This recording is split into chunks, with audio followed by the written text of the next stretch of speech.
We are live. Yay. Welcome, welcome. We are here today to introduce you to my dear friend and colleague, Robyn Smith, and just to have a conversation about, to introduce her work and have a conversation about communication in relationship, which seems very important in this moment.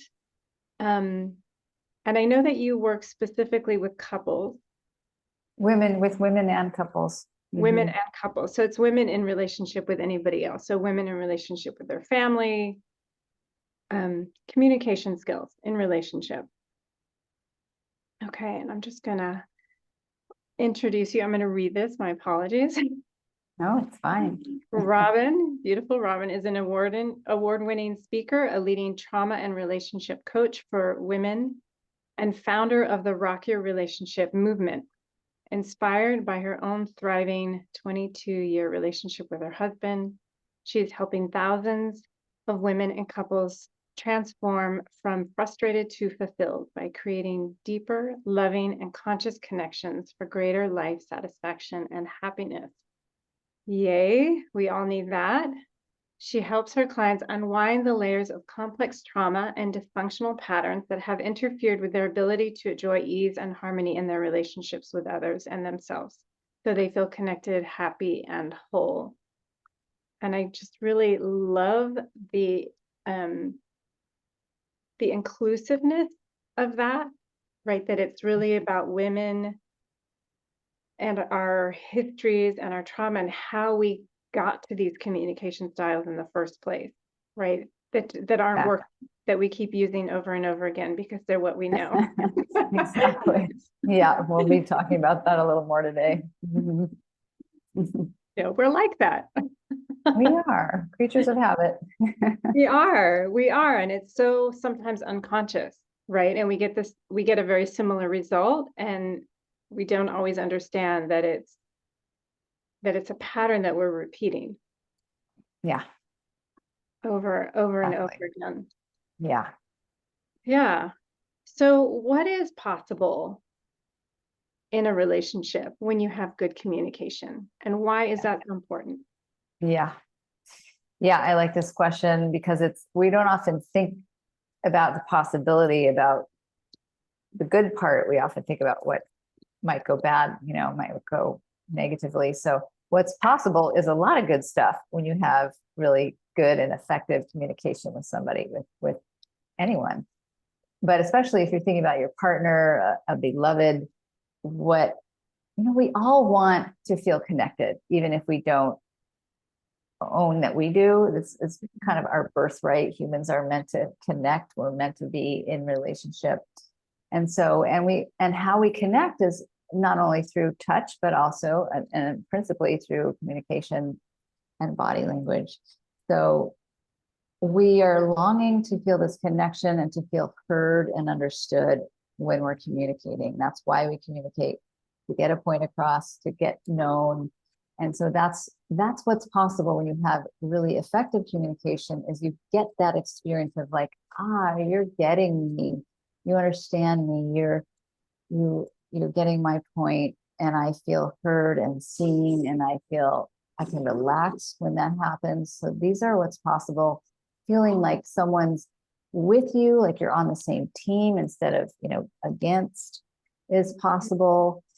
Feeling supported, feeling closer is possible, because when we're getting heard and understood, people know us more, and so there is a closeness that occurs, versus when we're misunderstanding and things are missing and there's like, what was that? I don't get you.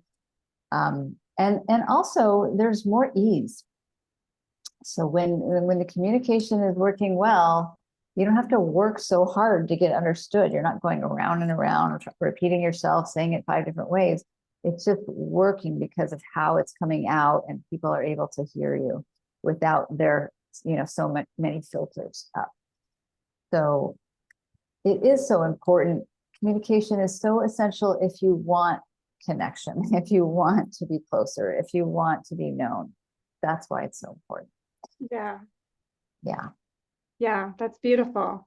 And one thing that I often, or that I keep hearing actually right now, is that um, that the wounding that has happened in prior, right, our early childhood or familial patterns of communication or relationship dysfunction, right, that we can work on ourselves, but we also have to heal it through relationship, which is also a new awareness for me of that if it's a Yeah, relational wound, the way to heal it is yeah, through relationship 100%.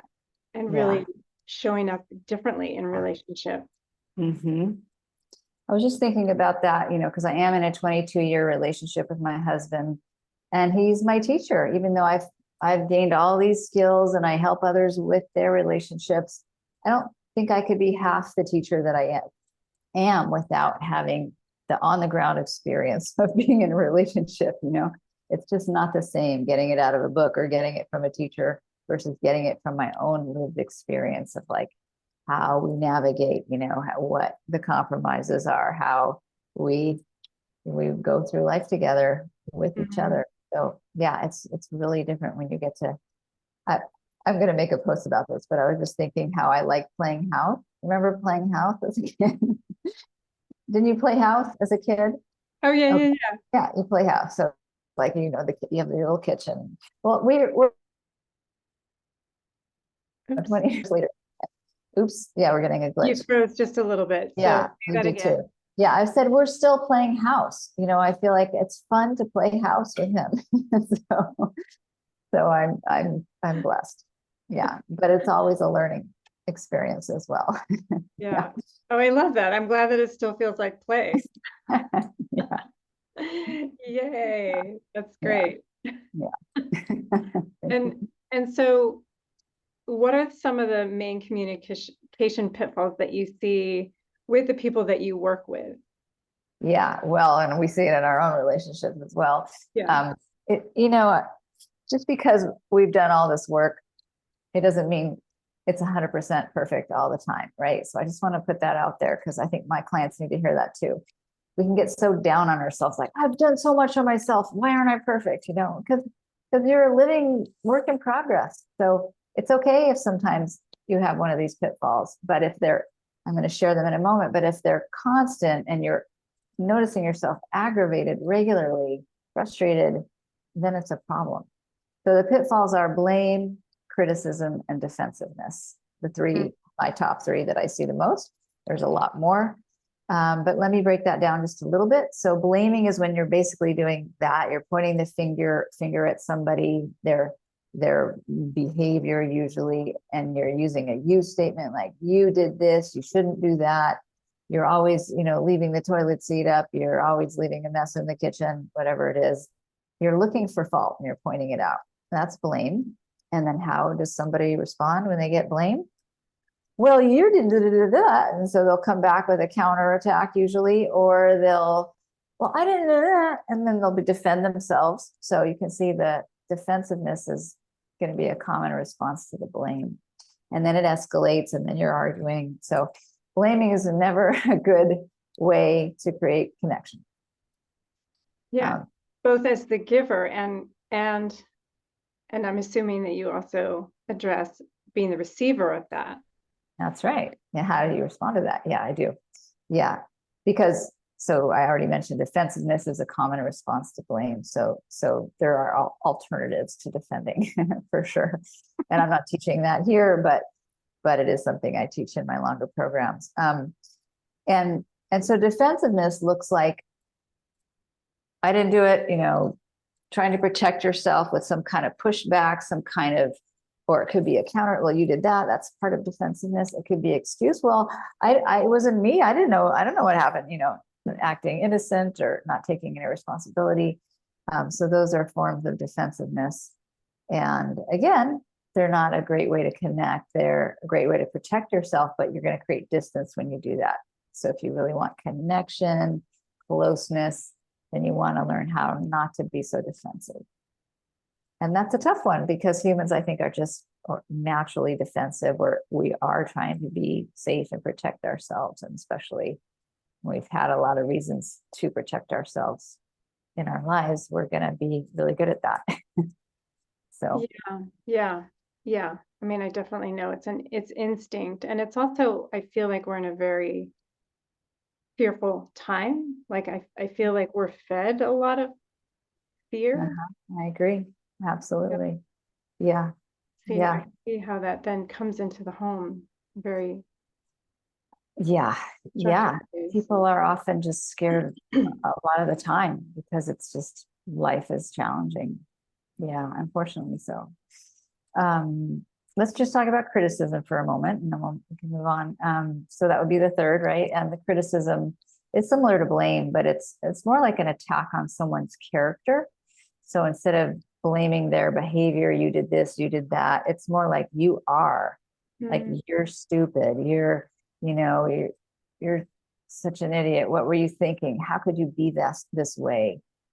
So these are criticizing, attacking someone's person, someone's character, the personality, and it hurts.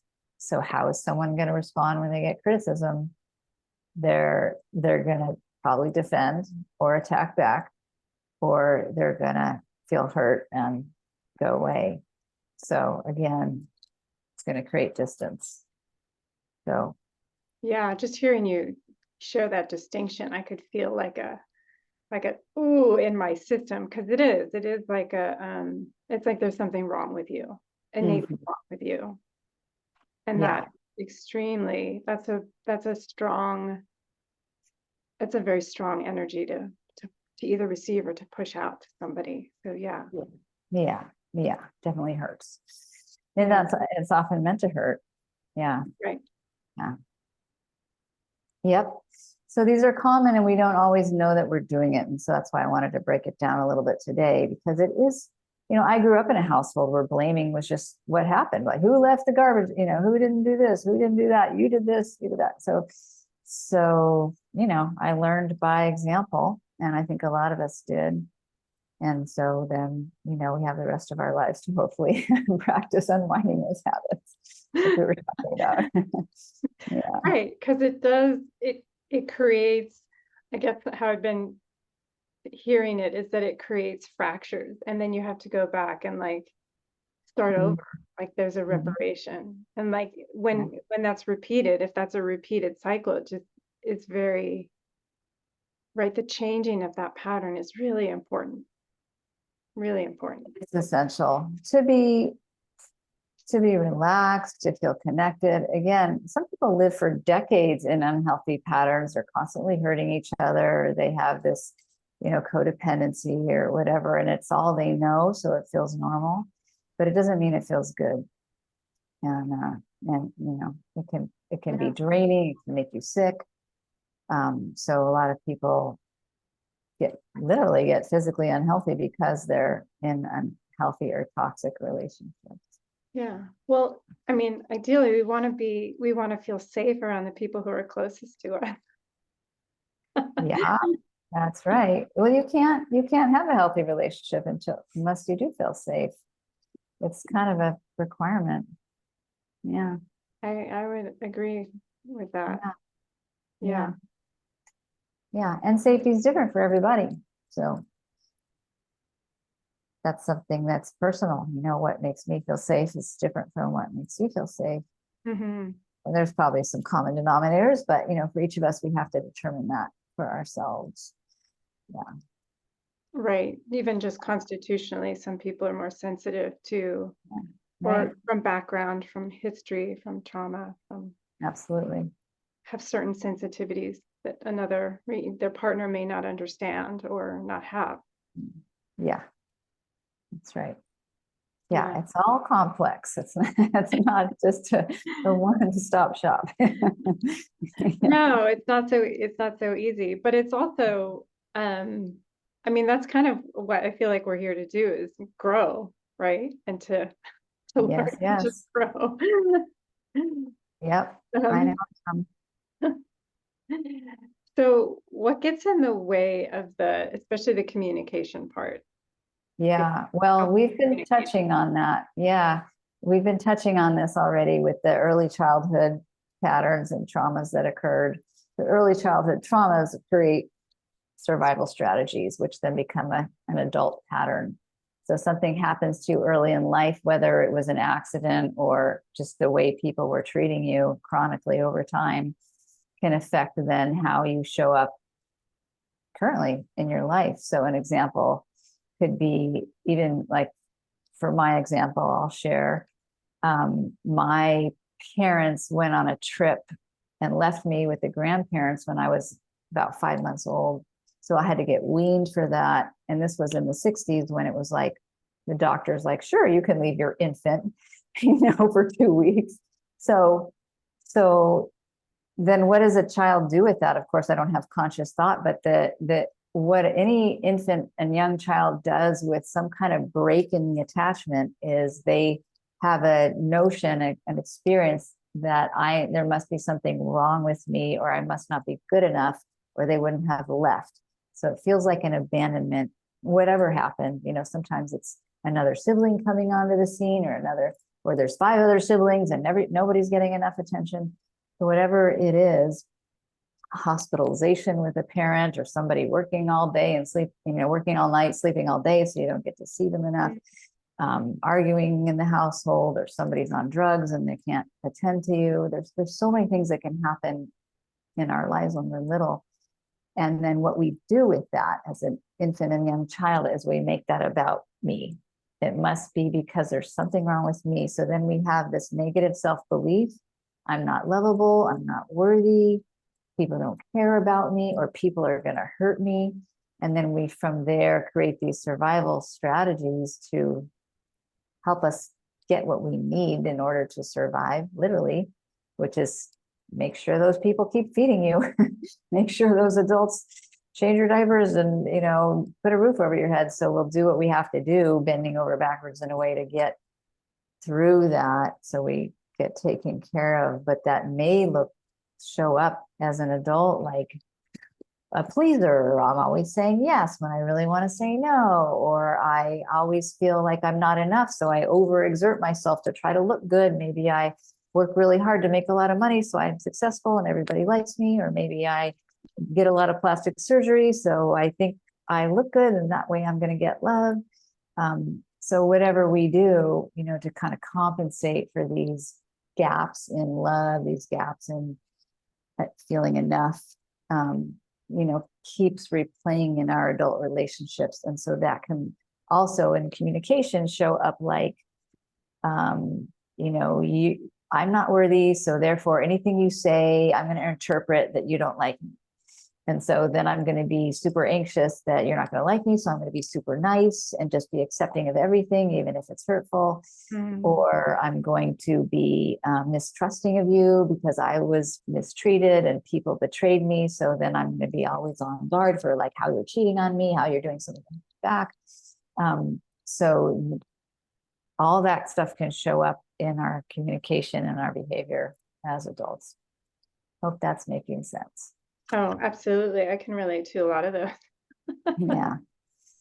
Yeah. Even just because it's like this hyper focus on myself and my fear. Yeah. And a hyper focus on the other person, right? Of trying to accommodate them or track them or understand what's going on with them. Yeah. In order to be safe. Right. It's wild. Yeah. Yeah. Yeah. I'm sure you're not alone in that one. Yeah. Yeah, it makes sense. Yeah. Yeah. And then it's just exhausting. Like always trying to get, safe and make sure you're liked and all the things. Like it's not relaxing. Yeah. So you burn out, your nervous system gets overtaxed, you get sick. So it's, it has to be dealt with in order to have a easeful life and relationships. Yeah. And I think one thing is that I think it also confuses what's mine and what's not mine. What's mine and what's theirs. Yeah. Yeah. Right. That not being able to distinguish consciously. Yeah. Right. Is it coming from me or is it coming from them? Yeah. And usually it's some of both. Yeah. Because it's coming from you, you attract those people with that pattern. to kind of hook into your pattern so you can keep that going, you know. So until you free yourself of your own, you're probably going to keep attracting that other half, that other 50%. Right. Yeah. Or finding somebody who can also not turn it back, right? Not turn it back to you Yeah. and be, because that's also an interesting pattern, right? Where they can say, oh yeah, this is mine. Yeah. Yeah. Oh, that's so good when you can find that, someone who can own it. Yeah, absolutely. Yeah. Okay. And what are, you said the 3 communication tips that you share with others. Yeah. Yeah. Yeah. I love these tips. I find that they're helping a lot of people. So I'm going to give you some more foundational communication tips to kind of set the tone for a healthy conversation. And then you know, if you have other skills, you'll bring them into this healthy conversation. But without these pieces, it's going to be hard to have that healthy conversation, if that makes sense. Mm-hmm. So first one is eye contact. Mm. And it seems pretty basic, but no, a lot of people don't give good eye contact anymore. Give good eye contact, right? So we're looking at our phone. Yeah, I'm here. I'm listening to you. I heard what you said, you know, but they're giving you 50% of their attention. So you don't feel like they're listening, and they can't be listening when they're focusing on something else. So that can be they're looking at their phone. Maybe they're just driving the car and you're trying to have a conversation while you're driving, but obviously somebody's got half of their attention on the road. They're cooking, they're, you know, walking through the room and you're trying to have a conversation with them. So without that connected eye contact, you're not going to have the kind of comprehension, understanding, attention, presence that I think is important for an important conversation. So I'm not saying anytime you want to say anything, you have to have 100% eye contact, because of course you're going to say, don't forget the broccoli, you know, as they're walking out the door sometimes, but when it matters, when you like need to be heard and understood, you want the eye contact. Mm. And then my caveat is always that some people have a real hard time with eye contact, and they are darting their eyes around, they're looking down, they are not comfortable looking at you, whether you're experiencing that as a receiver or that's you who has a hard time making eye contact. I just wanted to name that because it's just true. It's just true. It's not easy for everybody. And there are reasons for that. And that does usually come from the earliest trauma, when there was some kind of break in the attachment bond. And so what I would say to you, if that's you, you're listening and you're like, yeah, it's hard for me to make eye contact, and I know it's really uncomfortable, then be compassionate with yourself. Number one, know that, you know, you're doing that for whatever reason, for discomfort. It feels scary. It doesn't feel safe. And also know that as you work through some of this early stuff, you can probably get to a place where eye contact gets more comfortable. But it's helpful to let people know, or, you know, if you know that's hard for you, to just name it. Like, it's hard for me to look at you right now, but I'm listening, you know. Yeah. Because people can take it personally too, if they want that eye contact and you can't give it. So anyway, just wanted to name all that's an important piece. And I know it is for me, especially because I had a wound around that with my mother, who was always distracted when I was talking to her. So I'm not going to say anything really important unless you're looking at me. You know? That's my so eye contact. So the second one is consent. And consent can look like getting permission to have the conversation. So if you want to have a meaningful conversation about something that's really important to you, you want to make sure you're getting heard and understood, you're getting someone's attention, you want to make sure they're available to do that. Mm-hmm. So you don't just want to spring it on them when they're walking in the door from work. Hey, let's sit down and do this thing. And they're like, whoa, I just had a hard day and I can't even face you right now. And I'm already really angry about something. So you want to make sure someone's available physically. They're in the room, they're looking at you. You want them available emotionally. They have the emotional capacity to be present and listen. You want to make sure they're available energetically, they're not exhausted, they're not starving, they can sit and be present in those ways. And so it just takes asking, like, hey, I have something really important to talk about. Is this a good time? Or it's not a good time? How about tonight? So making the time is a gift to you and in service of what you're wanting from the conversation. And then you're much more likely to get what you need. Yeah. Yeah, that makes sense. Definitely. Yeah. So that's 2. And then the third is reflective listening, which is a communication skill, not just setting the tone, but it is something that helps people know you're following what they're saying. So it's as simple as, okay, I heard you say that, eye contact and consent were 2 key communication skills. So it's just a quick review of what you heard, or you might even say, I think what you're saying is this, is that right? And then you're checking, like, did I get you, or did I miss something? So that way people really feel like you care enough to check. You are following, you're with me, and that really helps people feel like, again, we're on the same team, we're going to have a better connection. So reflective listening is my third top tip for today. Yeah, I love that. I love all of those. My son, I have to sit next to him and not look at him. That's something for him. That's something for him. Yeah. That's personal for him. He gets very like, why are you looking at me? And I'm like, okay, in the car is better. He's much more relaxed. Okay. There you go. And consent, I love that.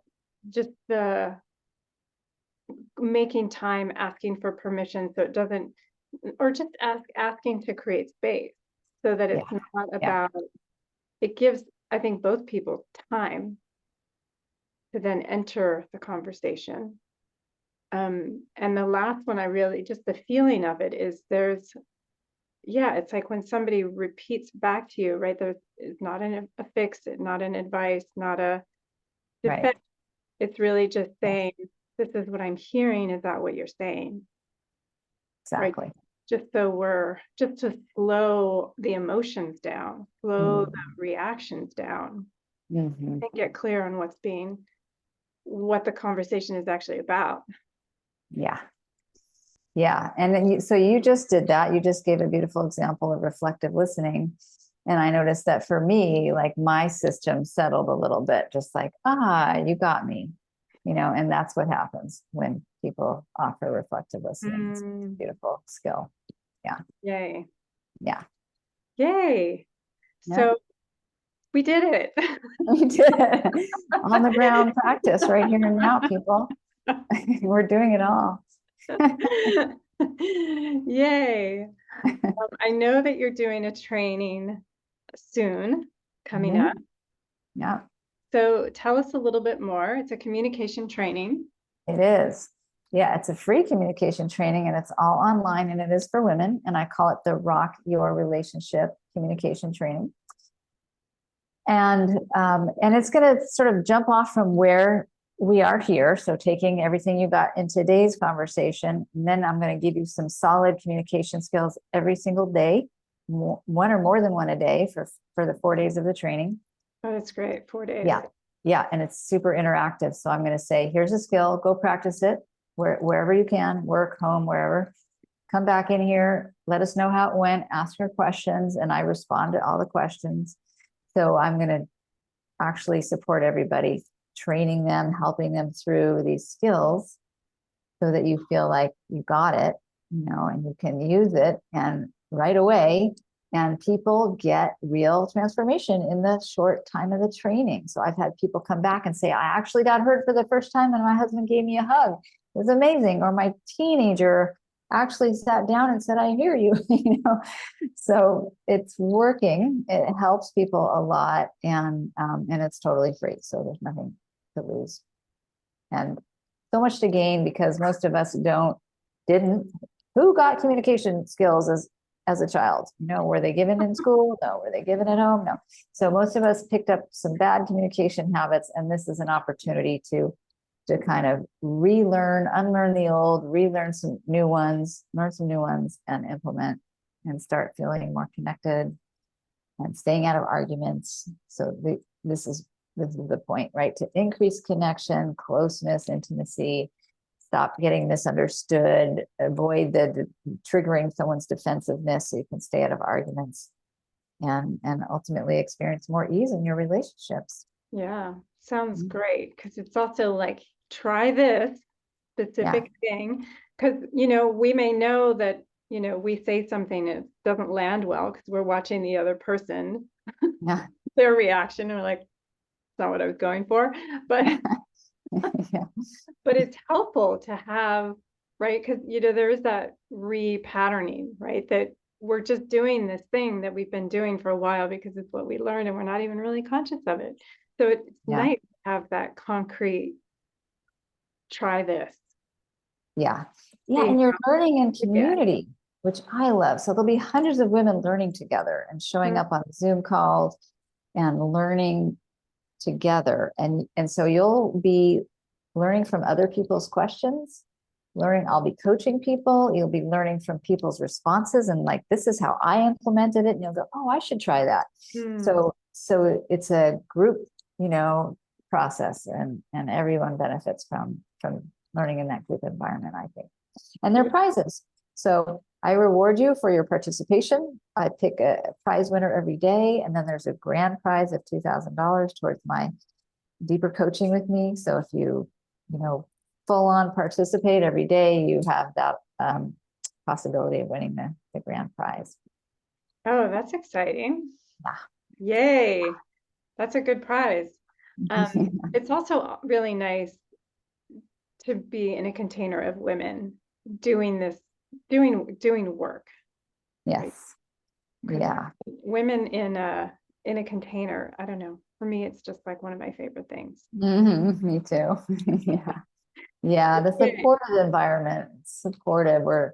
We feel like safe in that. I mean, I do my best to create safety in the container, and I hear from other women that they feel safe in these kinds of spaces. So yeah, it's special because we just don't do that with any woman we see on the street, but when there's guidelines for how we're going to interact, it helps everyone feel more safe and then play the game together. And that's also really helpful because I feel like every time I have an experience like that where I feel safe in a group of women, it gives me I feel more connected to my womanness, and I feel connected to other women and feel just held by that. It's held by the history of it. Yeah. Yeah, it's very sweet. Okay, so we will put the information below, either in the comments. Yeah, the link to join the training. Yeah. We will do that. Is there any other way, since for the audio learners or audio people who can look up a website, do you have a link? Yes, yeah, they can go to robynsmith.net and I'll have the link there. So ROBYN Smith.net, and there'll be a link to the training and other goodies there. Okay, great, because some of us are more audio than visual, but yay, thank you so much for doing this work and coming here and sharing with us your insights and your training. So lovely to have you here. Thank you for having me. It's been a joy to have this conversation with you, Padma. Appreciate it. Yay. Yeah. All right, and thank you all, and we'll see you soon.